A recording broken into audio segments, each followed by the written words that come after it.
Good evening बच्चों। Error पे ये हमारा दूसरा क्वेश्चन है, इसको देखते हैं और सॉल्व करते हैं बच्चों। क्वेश्चन कह रहा है if x equal to 8 plus minus 0.04 and y equal to 4 plus minus 0.04 है ना। अब क्वेश्चन कह रहा है then express the value of x by y with error. चलिए इस क्वेश्चन को करते हैं बच्चों। अच्छा, यहां पे देखिए सॉल्यूशन ऐसे बनाएंगे, value of x upon y without error. पहले ये कैलकुलेट करते हैं बच्चों। बिना एरर के x बाई वाई की वैल्यू क्या है आपके पास, विदाउट एरर। अच्छा, ये वैल्यू आएगी बच्चों क्या, तो ये वाली वैल्यू आएगी और x की वैल्यू विदाउट एरर कितना है बच्चों, 8। अच्छा, y की वैल्यू विदाउट एरर कितना है, 4। ये वैल्यू कितनी आ जाएगी, 2 आ जाएगी। ठीक है, अब नाउ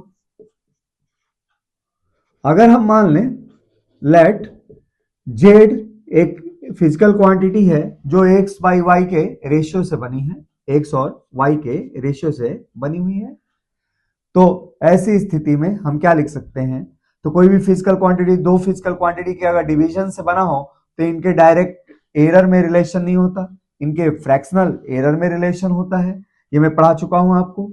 तो उस टेक्निक से हम लिख सकते हैं फ्रैक्शनल एरर इन जेड, है ना, fractional error in z equal to fractional error in x plus fractional error in y. अच्छा, यहां से हमारे पास क्या आएगा, तो यहां से आ जाएगा बच्चों क्या, ये fractional error in Z, error in Z, जो जेड में एरर आएगा ये आएगा क्या, Z into fractional error in X, है ना, plus fractional error in Y. ठीक है, अब देखते हैं वैल्यू क्या आती है।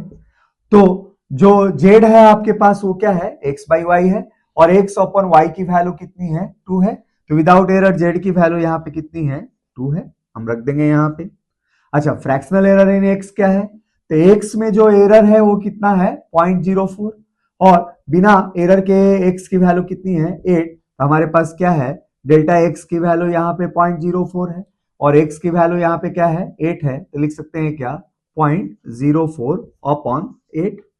अच्छा, प्लस यहां देखें error in, fractional error in y क्या है बच्चों, तो वाई में एरर है 0.04 और जो y की वैल्यू है वो क्या है, 4 है आपके पास। अब इसको कैलकुलेट करते हैं बच्चों, क्या मिलता है, 2 इंटू, अच्छा ये क्या आएगा, तो ये आएगा आपके पास क्या, 4 2, है ना, 0.0, इसको सॉल्व कर लेते हैं बच्चों, क्या आएगा, 1/100 आएगा। अच्छा, 4 और 0, 0.5/100, तो आ जाएगा बच्चों क्या, 0.005 आ जाएगा। अच्छा, प्लस ये क्या आएगा, ये वैल्यू आ जाएगी बच्चों क्या, 0.01 आएगी। अच्छा, आगे सॉल्व करते हैं इसको, तो देयरफॉर एरर इन जेड की जो वैल्यू मिलेगी वो क्या मिलेगी आपको, 2 मल्टीप्लाइड बाई, अच्छा इनको हम ऐड कर दे तो कितना मिलेगा, 0.015 मिल जाएगा बच्चों ऐड करने पे। अच्छा, ये मल्टीप्लाई होगा तो कितना दे देगा, तो ये मल्टीप्लाई होगा तो देगा 0.3030। ठीक है, तो ये वैल्यू हम लिख सकते हैं आसपास किसके, ये वैल्यू लिख सकते हैं 0.03 के आसपास, हम राउंड ऑफ करके इसको लिख सकते हैं। तो therefore value of z equal to x upon y with error क्या आएगा बच्चों, तो एरर के साथ एक्स अपॉन वाई की जो वैल्यू आएगी वो आएगी इज गिवन बाई, ऐसे दिया जाएगा, इज गिवन बाई, ऐसे दिया जाएगा बच्चों। तो एक्स अपॉन वाई की जो वैल्यू विथ एरर आ रही है, एक्स बाई वाई की तो वैल्यू हमारे पास 2 आई, और इसके अंदर जो एरर आया कितना, तो एरर आया आपके पास 0.03, तो विथ एरर एक्स वाई की वैल्यू आएगी क्या, प्लस माइनस 0.03, ये आपका बच्चों क्या होगा, आंसर होगा।